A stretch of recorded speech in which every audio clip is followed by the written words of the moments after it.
Dr. Hana Kim walked through the long metal hallways of Nexus Prime. The space station was huge. It was bigger than any city on Earth. The walls were made of some alien metal that changed colors as she passed by. Blue lights ran along the floor, showing her the way to the main council chamber. Her hands were shaking. She held a small data pad close to her chest. The information on it was the most important thing humans had ever discovered. But she knew nobody would listen to her. The council chamber doors opened with a soft hiss. The room was enormous. It could hold thousands of beings. Today it was full of aliens from across the galaxy. Some looked like giant jellyfish floating in the air. Others were made of living crystal that sparkled in the light. Some aliens were just clouds of glowing gas. A few looked almost human but had extra arms or eyes in strange places. Hana took a deep breath. The air tasted metallic and strange. Every alien species needed different air to breathe. The station mixed it all together. It made her feel sick. Ambassador Tae Woo sat in the human section. There were only 5 humans on the entire station. The human section had just 6 chairs. Every other species had dozens or hundreds of representatives. Some species had entire floating platforms for their delegations. "You are nervous," Tae Woo said quietly as Hana sat down next to him. "I should be nervous," Hana replied. She looked around the chamber. "They think we are stupid. They think we know nothing about space or science. Maybe we can change their minds today," said Dr. Jin Park. He was the 3rd human in their group. Jin was younger than Hana, but he was very smart about computers and alien technology. The chamber filled with strange sounds. Some aliens clicked and buzzed to talk. Others made musical notes. The computer systems translated everything into words that appeared in the air above each speaker. But most aliens were not paying attention to the translations. They were talking among themselves. High Counselor Vexitar floated to the center of the chamber. He was from the hegemony species. They looked like giant squids but with metal parts attached to their bodies. Vexitar was old and powerful. His tentacles were covered in golden rings that showed his rank. "The emergency session will begin," Vexitar announced. His voice was deep and made the walls vibrate. "We have reports of unusual readings from the outer systems. Several species have detected strange energy patterns." The crystalline collective representative stood up. She looked like a walking diamond with arms and legs made of clear crystal. When she spoke, her voice sounded like wind chimes. "Our deep space sensors show nothing dangerous. These energy patterns are normal cosmic background radiation." More aliens began to speak. They all agreed with each other. The energy readings were nothing to worry about. Space was full of strange energy all the time. There was no threat. Hana stood up. "I request permission to address the council." The chamber became quiet. Then many aliens began to make their laughing sounds. The jellyfish aliens pulsed with bright colors. The gas cloud beings flickered like broken lights. Even some of the almost human aliens were smiling and pointing at her. "The human wishes to speak," Vexitar said. His voice sounded amused. "Very well. But be quick. We have real business to discuss." Hana walked to the center of the chamber. Her legs felt weak. She could feel thousands of alien eyes watching her. Some species had dozens of eyes. Others had eyes that could see colors humans could not even imagine. "Honored council members," she began. Her voice echoed in the huge chamber. "My name is Dr. Hana Kim. I work for the Human Deep Space Monitoring Program. 3 days ago, our stations detected massive energy signatures approaching from the void sector. The void sector was the empty space between galaxies. Nothing was supposed to be out there. No stars, no planets, no life. These energy patterns are unlike anything in our databases," Hana continued. "They are not natural. They show clear signs of artificial origin. Our best computers have run millions of calculations. The energy signatures will reach the system in exactly 23 minutes. The chamber erupted in alien laughter. The sounds were terrible. Some aliens screamed their laughter. Others made grinding noises like metal being torn apart. "Humans and their paranoia," Vexitar said loudly.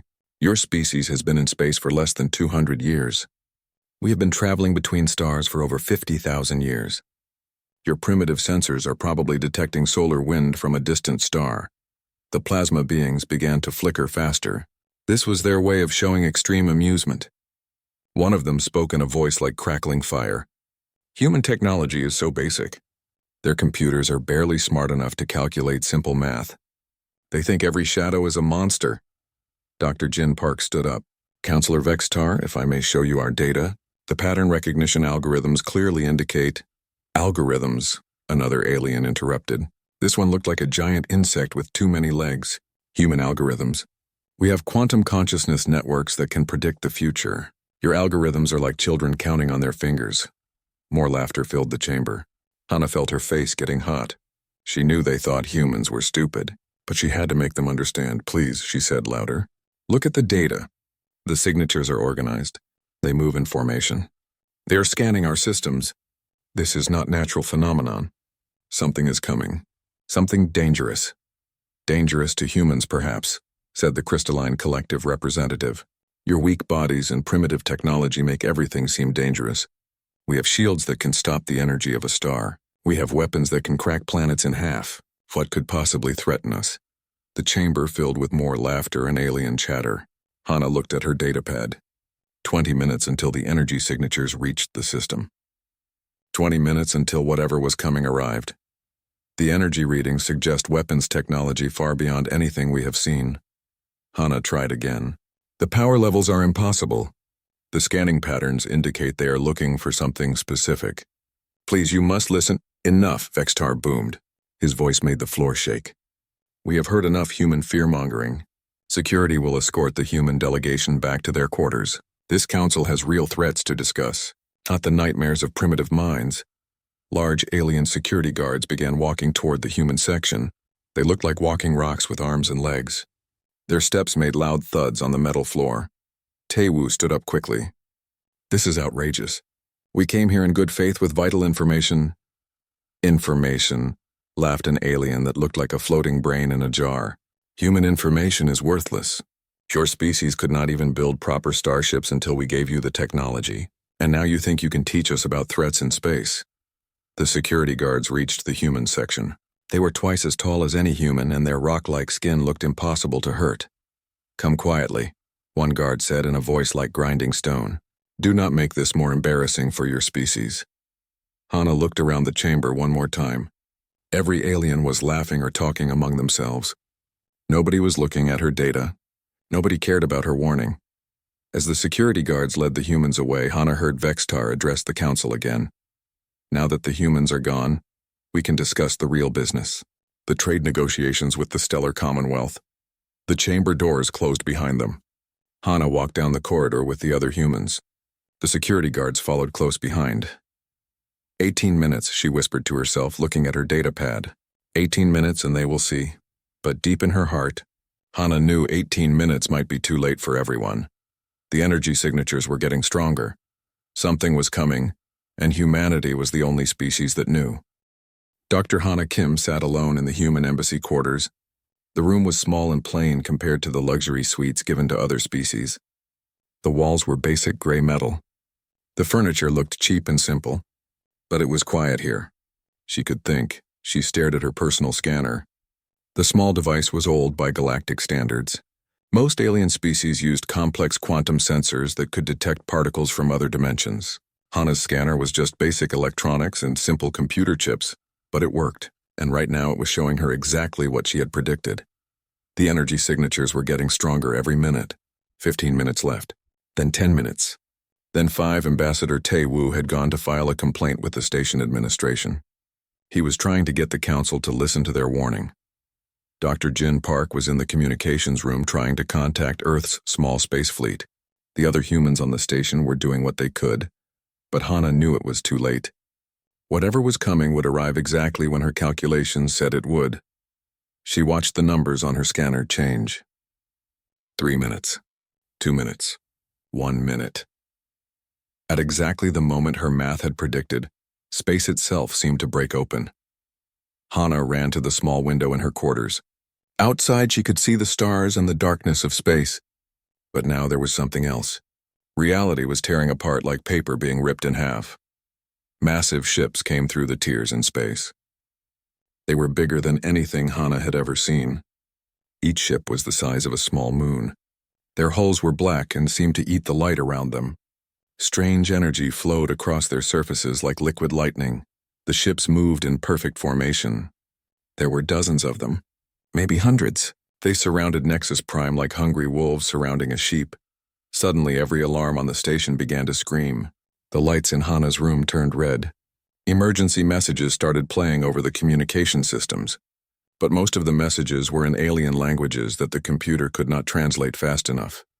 "All citizens report to emergency stations," came a voice in basic galactic common language. "Unknown vessels have entered the system. All defense grids are activating." Hana pressed her face against the window. She could see Nexus Prime's famous shields powering up. The energy barriers that protected the station glowed bright blue around the hull. These shields had never failed. They could stop the most powerful weapons known to science. The alien ships began to move closer. They did not fire any visible weapons. They did not launch fighters or send threatening messages. They simply approached the station like they owned it. Then the shields began to flicker. Hana watched in horror as the blue glow around the station started to fade. The shields were failing, but there was no sign of any attack. The alien ships had not fired a single shot. "Impossible," she whispered to herself. The door to her quarters burst open. Jin Park ran in looking terrified. His usually neat hair was messy and his clothes were wrinkled. "Hana, you have to see this," he said, breathing hard. "The defense systems are shutting down. But there's no attack. No weapons fire, nothing." "I can see the shields failing," Hana replied. "What's happening in the rest of the station?" "That's just it," Jin said. "Nothing is happening to us. The human sections are fine. All our systems are working normally. But every alien quarter is reporting system failures." Hana felt a cold fear in her stomach. She grabbed her scanner and followed Jin into the corridor. The hallway was chaos. Alien beings were running in all directions. Some were screaming in their native languages. Others were trying to use emergency communication devices that seemed to be broken. But the humans they passed looked confused rather than panicked. The human areas of the station still had normal lighting. Their basic electronic systems were working fine. "The Vorthak quarters," Jin said, pointing down a side corridor. "Look," Hana looked where he pointed. Through a transparent wall she could see into the Vorthak living area. The squid-like aliens who had laughed at her in the council chamber were floating motionless in their methane atmosphere tanks. They were dead. All of them. "The crystalline collective section is the same," Jin continued. "All dead. The plasma beings just went out, like someone turned off a light switch. They ran through the station corridors. Everywhere they looked, they found the same thing. The advanced alien species that had dismissed humanity as primitive were dead. Their sophisticated life support systems had failed. Their quantum computers had shut down. Their exotic energy sources had stopped working. But the simple human technology kept running." Hana stopped at an observation deck. Through the large windows she could see the alien ships more clearly now. They were not ships in any normal sense. They were geometric shapes that hurt to look at. They seemed to exist in more dimensions than human eyes could process. As she watched, smaller objects began detaching from the large ships. These were the size of buildings, and they moved toward Nexus Prime with purpose. "Boarding craft," Hana said quietly. The first alien boarding craft touched the station's hull. There was no explosion or cutting. The craft simply merged with the station like it was made of liquid metal. Then the killing began. Emergency alerts flooded the communication systems. The few aliens who were still alive were reporting attacks throughout the station. But the attacks were strange. The invaders seemed to be targeting specific areas and specific species. They were harvesting. Hana watched through security cameras as the invaders moved through the station. They looked like walking shadows with too many arms. They ignored the dead aliens, but they were collecting things. Technology, data cores, biological samples, but they completely ignored the human sections of the station. "They can't see us," Hana realized. "Their sensors are too advanced to detect our primitive technology." More reports came in from across the galaxy. Human colonies were sending emergency messages. The shadow ships had appeared in every major system. Every advanced civilization was under attack, but humans everywhere reported the same thing. The attackers ignored them completely. Tae Woo came running down the corridor. His formal ambassador clothes were torn and dirty. "The entire council is dead," he reported. "Every species leadership, every fleet command center. They're all gone." "Not every species," Hana corrected. She looked at her simple scanner again. It was still working perfectly. "The ones they're ignoring." Boram, their communications officer, came around the corner carrying an armload of basic radio equipment. "I've been monitoring the emergency channels," she said. "It's the same everywhere. Every advanced species is being wiped out. But they're not even scanning for humans." Dong-Su appeared carrying his sidearm. It was a simple kinetic weapon that fired metal bullets. Most species had abandoned such primitive weapons thousands of years ago. "The station is lost," he reported. "But the human embassy section is secure. Whatever these things are, they're walking right past our doors." Hana looked around at her fellow humans. They were scared, but they were alive. They were the only ones left alive on a station that had housed millions of beings from hundreds of species. "We need to understand what we're dealing with," she said, "and we need to warn Earth." Through the windows, she could see more alien ships arriving. The harvest of the galaxy's most advanced civilizations was just beginning. But humanity, dismissed as too primitive to matter, had become the only hope for survival. The irony was not lost on her. They had laughed at her warning 20 minutes ago. Now she was the only one still breathing to say she told them so. Dr. Hana Kim crept through the dark corridors of Nexus Prime. The station's main lighting had failed hours ago. Only basic emergency lights still worked in the human sections. These simple LED strips gave off a weak red glow that barely lit the way. Her old scanner beeped quietly in her hands. The device was so primitive that the invaders' advanced sensors could not detect it. While all the alien technology had been destroyed or taken over, her simple electronics worked perfectly. The corridors were full of death. Alien bodies lay everywhere. Some had been killed by weapons that left no marks. Others had simply stopped living when their complex life support systems failed. The smell of different alien atmospheres mixed together in a sick combination. But the most disturbing thing was the silence. A space station that had housed millions of beings was now quiet as a tomb. Hana stepped over the body of a crystalline collective member. Yesterday, this being had laughed at her warning. Its crystal body had sparkled with amusement when she tried to explain the coming danger. Now it lay in pieces on the floor, its inner light gone forever. She reached the human embassy section without seeing any of the shadow invaders. They were still on the station. She could hear their strange movements echoing through the metal halls, but they seemed to avoid the areas where humans lived. Inside the embassy, the other survivors had gathered in the main meeting room. Ambassador Tae-woo sat at the head of the table looking older than his years. Dr. Jin Park was working with a collection of basic human computers that somehow still functioned. Bo-ram was monitoring emergency radio channels using equipment that other species would have called ancient. Dong-Su stood guard at the door with his kinetic rifle ready. "Report," Tae-woo said when Hana entered. "The station is completely lost," Hana replied. "Every alien species is dead. But the invaders are not attacking us. I walked through 12 sections and none of them even looked at me." "Same story from across the galaxy," Bo-ram reported. "I'm getting messages from human colonies everywhere.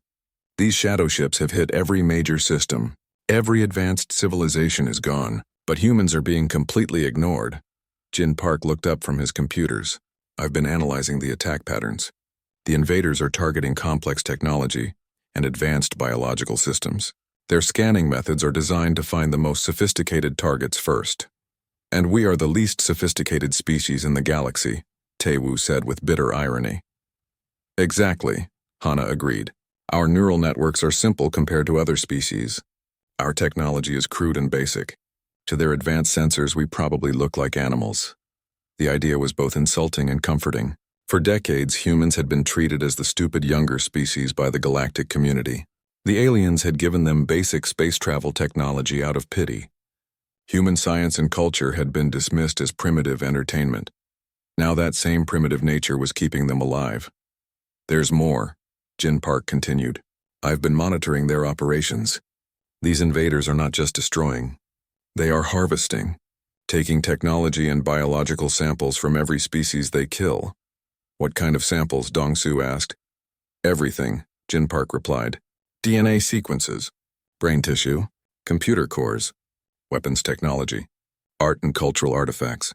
It's like they are collecting the greatest achievements of each species." Hana felt a chill run down her spine. "They are building a library, a collection of advanced civilizations." The room went quiet as everyone understood what this meant. The invaders were not random destroyers. They were systematic collectors who traveled between galaxies harvesting the best that each civilization had to offer. But they don't want anything from us, Bo Ram said quietly. We have nothing they consider worth taking. That gives us an advantage, Hana replied. They dismiss us as irrelevant. That means we can move freely while they focus on bigger prizes. Tae-woo stood up and walked to a wall display that showed a map of the galaxy. Red markers indicated where the shadow ships had attacked. Nearly every major system was marked. How many humans are left, he asked. Hard to say, Bo Ram replied. But I'm getting signals from maybe 300 colonies and outposts. Small settlements mostly, places that the galaxy government barely knew existed. What about Earth? Jin Park asked. Bo Ram shook her head. Nothing from Earth Command. The shadow ships hit the Sol system 6 hours ago, but I'm getting weak signals from some orbital stations and lunar bases. The room fell silent again. Earth had a population of 8 billion humans. If the shadow ships had attacked the homeworld, billions might be dead. We have to assume the worst, Tae-woo said finally. Earth's government is gone. The Galactic Council is dead. Every major fleet has been destroyed. We are on our own. Not completely, Hana said. She pulled out her scanner and showed them the readings. The invaders have a pattern. They hit the advanced targets first and ignore everything else. That means there are probably survivors from other species too, refugees who are using primitive technology or living in low-tech settlements. You want to find them? Dong-su said. I want to organize them, Hana replied. The galaxy is not completely dead. But the survivors need to work together if we want to fight back. Fight back? Tae-woo laughed bitterly. With what? Our kinetic rifles against ships that can travel between dimensions. With our stupidity, Hana said seriously. We are too primitive for them to understand. That makes us unpredictable. She walked to the wall display and pointed at several systems. Look at the attack patterns. They hit every advanced military base, every high-tech research station, every complex manufacturing center. But they ignored the mining colonies, the agricultural worlds, the frontier settlements. Because those places have nothing worth taking, Jin Park said. Wrong, Hana replied. Those places have people, and people who live in simple conditions know how to survive with basic tools and determination. The idea was starting to form in her mind. The shadow invaders had made a mistake. They had assumed that advanced technology made a species dangerous, but humans had proven throughout their history that the most dangerous thing about them was not their tools, but their refusal to give up. We need to contact every survivor we can find, she continued. Human and alien, anyone who is too primitive or too isolated to be considered a threat. And then what? Tae-woo asked. Then we teach them something that no advanced civilization remembers, Hana replied. We teach them how to fight dirty. Bo Ram looked up from her communications equipment. I'm getting a signal from the Kepler mining colony. They say a shadow ship passed right by them without stopping. The ship was heading for the research station in the next system. Perfect, Hana said. That means there are humans out there who have seen these things up close but survived. We need their information. She turned to address the group. We are going to do something that the galaxy has never seen before. We are going to fight a war using primitive weapons and simple tactics against an enemy that thinks it understands everything. This is insane, Tae-woo said. Yes, Hana agreed, and that is exactly why it might work. These invaders have conquered advanced civilizations for probably millions of years. They have never fought anyone stupid enough to attack them with bullets and bombs. Dong-su smiled for the first time since the attack began. I like it. When do we start? Hana looked around the room at her fellow humans. They were scared and outnumbered and facing an enemy beyond their comprehension, but they were also stubborn and creative and too dumb to know when they were beaten. We start now, she said. We are going to save the galaxy, and we are going to do it the human way.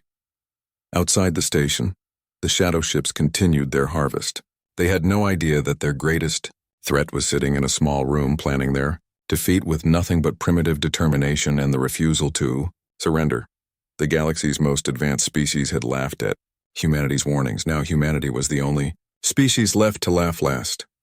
3 days had passed since the shadow ships destroyed the galactic government. Dr. Hana Kim now stood in what used to be a storage room on Nexus Prime. The small space had become the command center for humanity's impossible war. Basic human computers lined the walls. Simple radio equipment filled every corner. Maps drawn on paper showed the locations of survivor groups across the galaxy.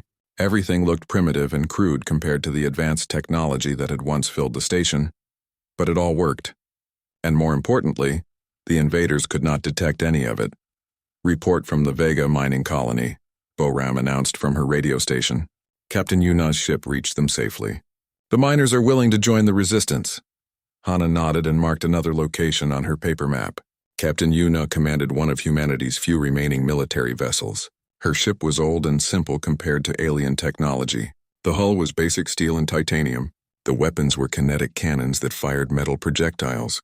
The engines used chemical rockets instead of exotic matter drives. Every alien species had laughed at such primitive designs. Now those same primitive systems were humanity's greatest advantage. "What about the Tau Ceti research station?" Hana asked. "Gone," Jin Park replied from his computer terminal. "But we found survivors on the agricultural moon. About 200 humans and some alien refugees who were working in the low-tech farming settlements." The pattern was becoming clear. The shadow ships ignored anything that seemed too simple or primitive to be worth their attention. Farming colonies, mining outposts, and frontier settlements had all been passed over. The invaders were looking for advanced technology and complex civilizations to harvest. Ambassador Tae Woo entered the command center carrying a stack of handwritten reports. In a galaxy of instant quantum communications, humans had gone back to using paper and pencils. It was slower, but it could not be detected or hacked by enemy systems. "I've been analyzing the attack patterns," he said. "The shadow ships are systematic. They hit the most advanced targets first and work their way down. That means we have maybe 2 weeks before they start paying attention to smaller targets." 2 weeks to do what? Dong-Su asked. He had been training the few alien survivors they had found, teaching them to use simple weapons and basic military tactics. 2 weeks to hurt them, Hana replied. "We need to prove that this galaxy can fight back." The plan was audacious and probably suicidal. While the shadow ships focused on harvesting the remains of advanced civilizations, the human resistance would attack their weakest points, not with advanced weapons or exotic technology, but with the oldest and simplest tools of war: surprise, determination, and the willingness to do whatever it took to win. "Captain Yuna is requesting permission to begin the first strike," Boram reported. Hana looked at her paper map.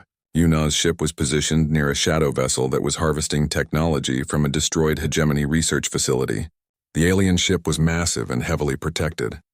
Any advanced weapon would be detected and countered before it could cause damage.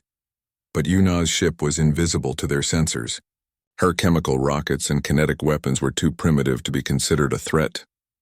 "Tell her she is authorized to attack," Hana said. The next few hours were the longest of Hana's life. Communication with Yuna's ship was limited to simple radio signals that took time to cross the distance between stars. There was no way to know what was happening until it was over. Finally, a weak radio signal reached Nexus Prime. "Target destroyed," came Yuna's voice through the static. "Repeat, target destroyed. Primitive weapons effective against enemy defenses." The command center erupted in quiet celebration. It was their first victory against an enemy that had conquered the entire galaxy in just 3 days. "How did she do it?" Tae-Woo asked. Boram was working to clear up the radio signal. "She's sending details now. It seems the shadow ship had no defenses against basic kinetic weapons. Their shields were designed to stop energy beams and exotic matter. Simple metal projectiles went right through." More reports began coming in over the next few hours. Human settlements across the galaxy had received the news of Yuna's success. They were organizing their own attacks using whatever simple weapons they could find. Mining explosives were being turned into bombs. Construction equipment was being converted into weapons. Even basic tools were being used to sabotage shadow ship operations. The Kepler colony destroyed a harvesting platform using industrial mining charges, Boram reported. The Centauri settlements disabled a shadow ship with electromagnetic pulse weapons made from basic electronics. But the most important news came from an unexpected source. "I'm getting a signal from someone claiming to be a Vorthak survivor," Boram said with surprise. Hana frowned. The Vorthak had been among the first species killed by the shadow ships. Their advanced methane-breathing systems had been specifically targeted. "Put him through," she said. The voice that came through the radio was weak and distorted, but the translation computer was able to process it. "Human command, this is Engineer Kalak. I survived because I was working in a primitive maintenance tunnel when the attack began. My species is dead, but I want to help you fight. How do we know this is not a trick? Dongsu asked quietly. Hana considered the question, but then she realized something. The shadow ships had shown no interest in deception or negotiation. They simply killed and harvested. If they wanted to trick the humans, they would not need to pretend to be alien survivors. Kilak, this is Dr. Hana Kim. Where are you located?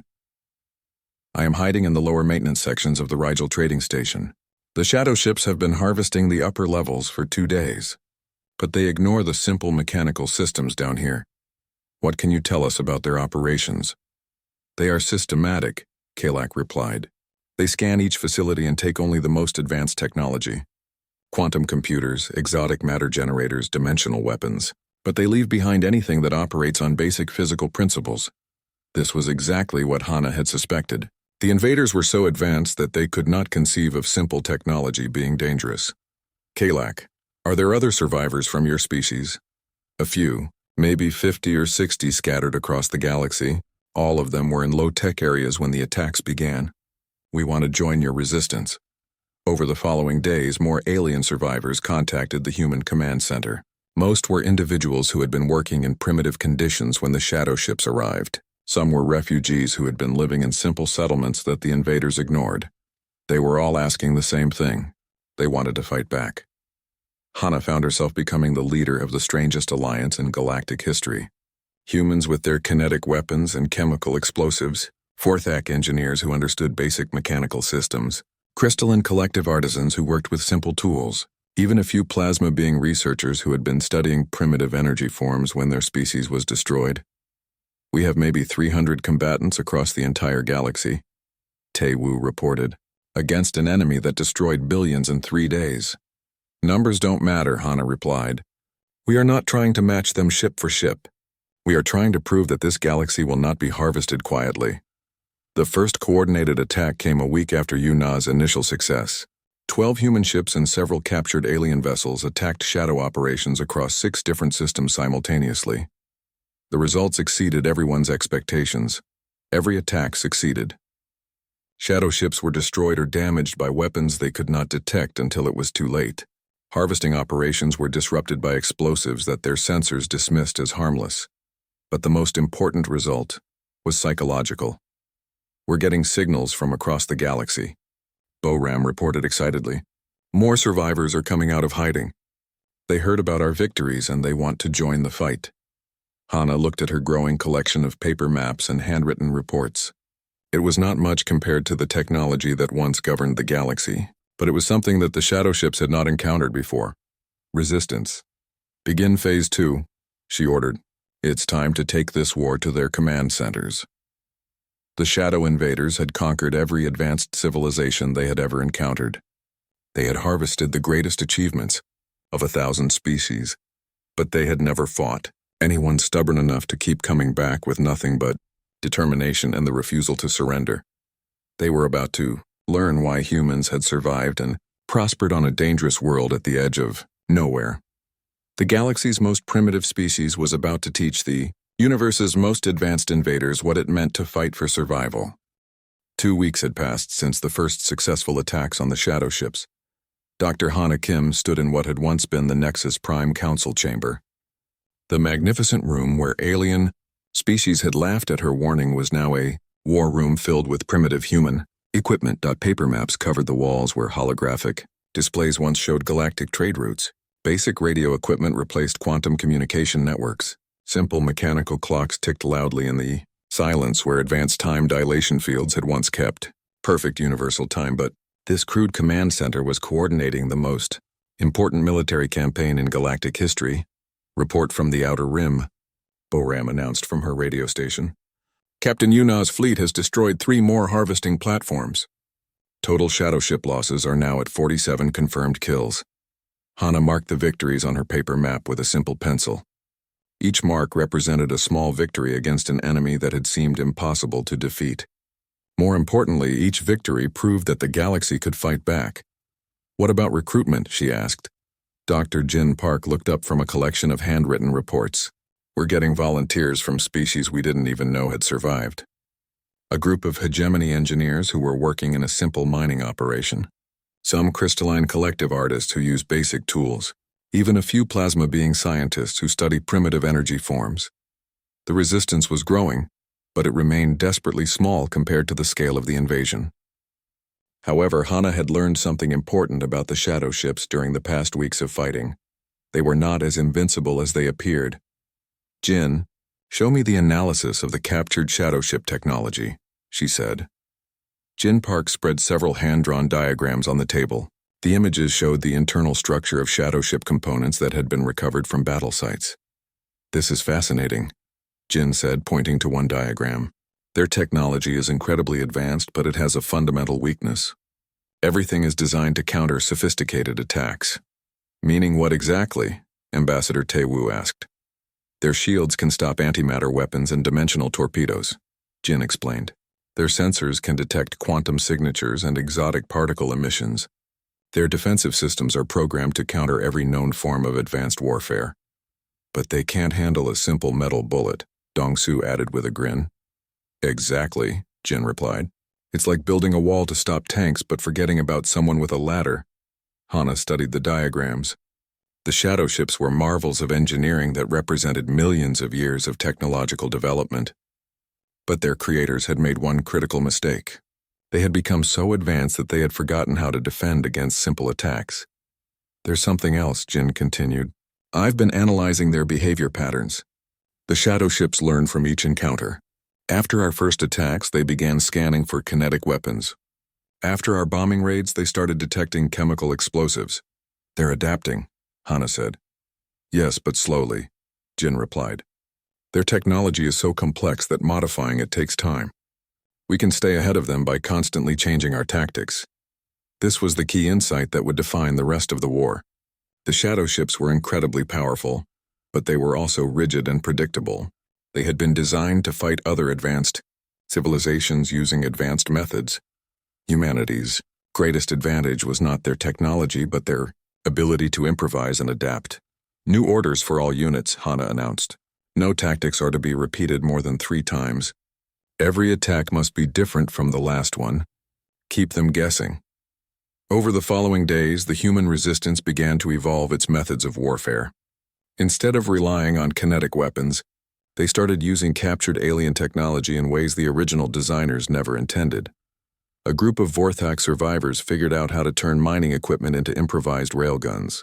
Crystalline collective artisans learned to use their natural resonance abilities to shatter shadow ship hulls.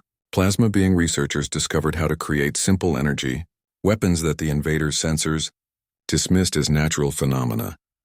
But the most important development came from an unexpected source. "I'm getting a priority signal from the Sol system," Boram announced excitedly. Hana felt her heart skip. There had been no word from Earth since the initial attack 2 weeks ago. Most of the resistance assumed that humanity's homeworld had been completely destroyed. "Put it through," she said. The voice that came through the radio was weak but unmistakably human. "This is Admiral Park Hyun calling any human forces. Earth is still here. Repeat, Earth is still here." The command center erupted in cheers. Hana had to motion for silence before she could respond. "Admiral Park, this is Dr. Hana Kim commanding resistance forces from Nexus Prime. What is your status?" "Alive and fighting," Admiral Park replied. "The shadow ships hit Earth hard, but they made a mistake. They focused on our advanced cities and space stations. The rural areas and developing nations were ignored." "How many survivors?" Taewoo asked. "Maybe 4 billion people," Admiral Park replied, "scattered across the planet in small communities. We've been organizing resistance cells using basic weapons and simple tactics." This was better news than anyone had dared hope for. Earth's population was not just alive. They were fighting back using the same primitive methods that had proven effective across the galaxy. "Admiral, we need to coordinate our efforts," Hana said. "How many ships do you have?" "About 200 vessels, mostly civilian craft with improvised weapons. Nothing fancy, but they work." "We're sending you our tactical manual," Hana replied. "Everything we've learned about fighting these invaders. Jin, start transmitting the data." Over the next several hours, the human resistance shared everything they had discovered about shadow ship weaknesses and effective attack methods. In return, Earth survivors provided detailed information about the invaders' operations in the Sol system. The picture that emerged was both encouraging and disturbing. The shadow ships were indeed harvesting the galaxy's most advanced technology and biological samples. But they were also building something. Large construction projects were underway in several star systems, massive structures that seemed to serve as processing centers for their collected materials. They're not just raiders, Jin Park realized as he analyzed the reports from Earth. They're preparing for something bigger. What kind of preparation? Dong Su asked. Unknown, Jin replied. But the scale suggests they plan to stay in this galaxy for a long time. Hana studied the new information. The shadow ships were not just passing through on a harvesting mission.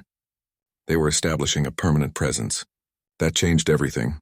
New priority, she announced. We need to find their main command center. If they're building permanent facilities, there has to be a central control point. How do we find it? Tae-woo asked. We follow the pattern, Hana replied. Every attack, every harvesting operation, every construction project. There has to be a logic to it. Over the following week, the Resistance began mapping shadow ship movements across the galaxy. Using basic mathematics and simple pattern recognition, they started to see the bigger picture. All shadow ship activity was centered around the galactic core. Every harvesting mission eventually sent its cargo to processing stations near the center of the galaxy. Every construction project was building infrastructure that pointed toward the same region of space. There, Hana said, pointing at her paper map. Whatever they're building, it's there. The galactic core was the most dangerous region of space. Massive black holes and exotic energy fields made navigation nearly impossible. Most species avoided the area entirely. But for an advanced civilization like the shadow ships, the galactic core would be the perfect location for a command center. Hidden, protected, and impossible for primitive species to reach. We can't fight them there, Tae-woo said. Our ships would never survive the journey. Then we make them come to us, Hana replied. We hit their operations hard enough and often enough that they have to respond. You want to force a final battle, Tongsu said. I want to prove that this galaxy belongs to the species that live here, Hana replied, not to invaders who think they can harvest us like crops.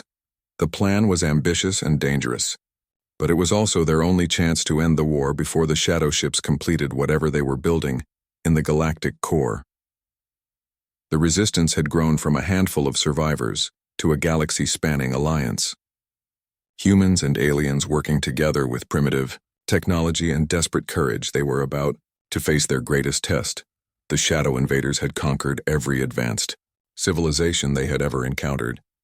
They had never lost a war in millions of years of galactic harvesting, but they had never fought anyone stubborn enough to keep fighting with nothing but determination and the refusal to surrender. The final battle for the galaxy was about to begin. 3 months had passed since the Ondorior shadow ships first appeared in the galaxy. Dr. Hana, Kim stood on the bridge of the makeshift flagship called Hope's End. The ship had once been a simple cargo hauler carrying supplies between human colonies. Now it was the command vessel for the largest fleet in galactic history, but it was also the most primitive fleet ever assembled. 2,000 ships surrounded Hope's End as they approached the galactic core. Most were human vessels with basic metal hulls and chemical rocket engines. Others were alien craft operated by survivors who had learned to fight with simple weapons and desperate courage. None of the ships would have impressed the old Galactic Council. They had no exotic matter drives, no quantum shields, no dimensional weapons. They were built from steel and titanium, powered by chemical reactions and armed with kinetic cannons that fired simple metal projectiles. But they were invisible to shadow ship sensors. And they were crewed by people who refused to surrender. Report from the scout ships, announced Bo Ram from her communication station. She was using basic radio equipment that looked ancient compared to the quantum networks that once connected the galaxy. The target is confirmed, she continued. The shadow ship command center is exactly where our calculations predicted. It's massive. Through the bridge windows, Hana could see their destination. The shadow command center was a structure so large it defied comprehension. It stretched across several star systems, its geometric shape seeming to exist in dimensions that human eyes could not fully process.